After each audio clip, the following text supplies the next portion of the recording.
104.5 The Team presents Armin and Levac. ESPN's Adam Schefter, thanks to Death Wish Coffee and Schefty. A lot of injuries this week in Week 12 of the NFL, but the latest on Rob Gronkowski, what is it? Well, the latest is that this is a situation where they now are expecting him to miss at least this week, probably next week, but this will become a pain tolerance issue. And you're hearing a lot of week-to-week stuff, could play this week. I would be really shocked if he played this week. I don't think that's going to happen at all. Not expect to play. It would be a mild upset if he played next week. I think that they're taking a longer-term view of this, that the postseason is the goal, and that's the prize.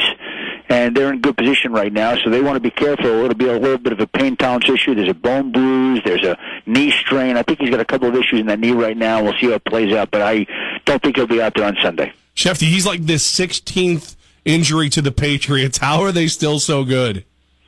Well, that's what the Patriots did, and I think if you look at what Tom Brady did in that final drive, no Amendola, no Julian Edelman, no Dion Lewis, no Rob Gronkowski, and they still went up the field there, got that game-tying field goal. Though in the end, obviously, the team fell short. ESPN's Adam Schefter, thanks to Death Wish Coffee. Schefty, Tom Brady said after the game, there's a direct correlation with the high amount of injuries we have now and the way that the NFL rules dictate defenses to aim below the waist. Do you agree with that? Well, yeah, I think that they want to take away headshots, and everybody's so aware, and rightfully so, of headshots that lead to head trauma, that lead to concussions, that they've lowered the strike zone. And one of the unintended consequences of lowering the strike zone is more shots to the legs. And Rob Gronkowski, a guy like that, such a big target that people want to go down low because that's the best place to hit him. And so it's impacted him and his career and some of the injuries that he's absorbed. And that's what we're looking at right now. That's what they're dealing with. Schefty, another tight end goes down in this week as well. Jimmy Graham in Seattle. Done for the year? Is this a failed trade at this point? Well, you can't look at it that way. This is a case where he was starting to come on and was starting to become effective in their offense for them. And he tore his patella tendon, which is worse than tearing your ACL, which is probably going to impact his 2016 season. His 2015 season is over right now. Clearly, that's not going to be happening for him. And it's a case where they hope they can get him back healthy next season, and that's where they'll really begin to feel this. But right now, out for the year, blow to the Seahawks offense.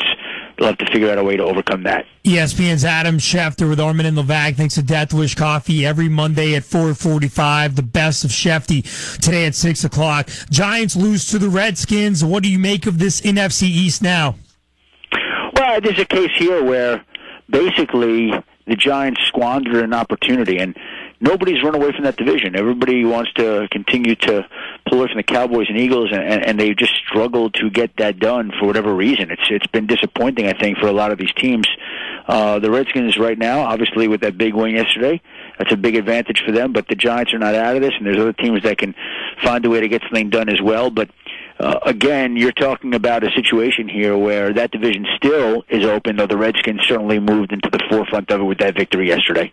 Schefty, we've got Sunday, 1 o'clock, the Jets and the Giants. Can we expect Revis back for the Snoopy Bowl? Yeah, well, listen, concussions are difficult to predict, and they were pretty quick to rule him out last week, so you have to see the head trauma involved there. They're going to be very careful. They're erring to the side of caution. We saw what happened with Ben Roethlisberger in Seattle yesterday, self-reporting some symptoms of a concussion. Still don't know that he actually suffered a concussion, but he reported that. Something like that would not have happened 5-10 years ago. It does happen today. I think that tells you where we're at with a situation like that. That's an improvement. And, again, I think that they'd like to get him back, and we'll see how it plays out. Adam Schefter with Armin and Levac. The Dolphins fired their offensive coordinator today after they lost to the Jets yesterday. Why did the front office feel like this was the time to make this move? Kind of hard to figure. Obviously, they've struggled so much in recent games. They've struggled on third down, and they felt like they need to make a move. Again, I don't know what that accomplishes when there are 5 games left in the season, and if you think that you're going to make that change, you do it anyway. But they determined that it was a situation where they were better off. They felt like they were better off doing this now. I think it seems a bit reactionary to many people around the league, but they went ahead and promoted their quarterbacks coach, offensive coordinator, and if anybody thinks that's going to turn around their season and help them make the playoffs, then obviously they're wrong.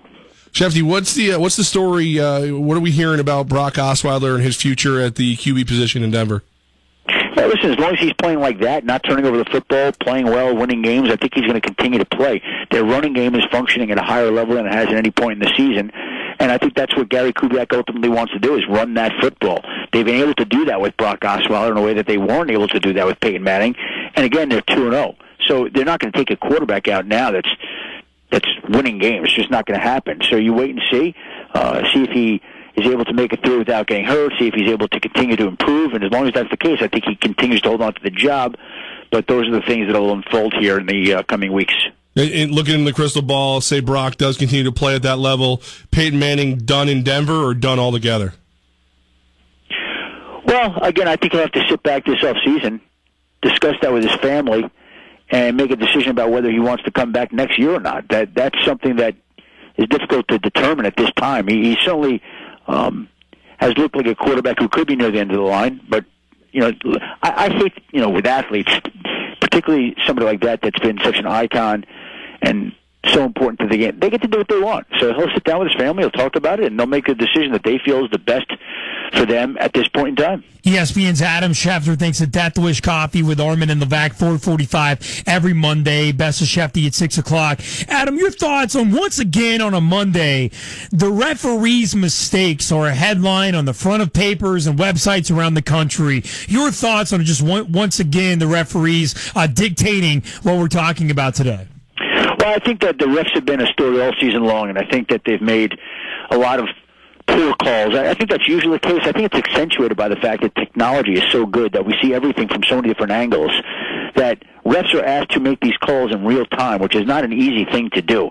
And because of that, you have a situation where any mistake that they make is accentuated even more so. Because of that, some of these mistakes show up. We're more aware of them. They've come in some higher profile spots. But yes, I do think the officiating this year has been worse than it has been in other years, yes. All right, so we got the Ravens without Flacco tonight. No Manziel playing for the Browns. Get me excited for this game. Well, again, it's football. And I think a lot of people have fantasy implications on the line, so maybe you have somebody playing tonight. I know I do. So for that reason, I'm looking forward to the game for a silly reason like that.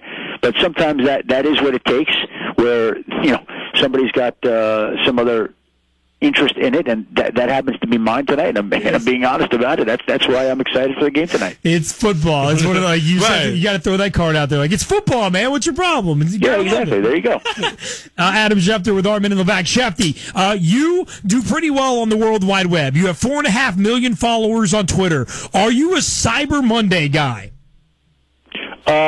Listen, I think Cyber Monday is every day for my wife, so it doesn't matter whether it's Cyber Monday or any other day. She's going to go spend her money, period. So she doesn't need Cyber Monday or an advertisement to go declare it a day to go purchase things. That's just the way that it kind of goes. I was kind of half expecting you to say, yeah, I just finished all my Christmas shopping while I was answering the Peyton Manning question. Yeah, while I was in the interview with you guys, yeah. No. She does what she wants to do, so that's the way it kind of goes. Adam Schefter, Death Wish Coffee brings us Adam Schefter every week on Twitter at Adam Schefter. Shefty, thanks for your time, man. We hope you and your family had a great Thanksgiving weekend, and we'll do it again next week. You two guys have a great week. Thanks, Adam.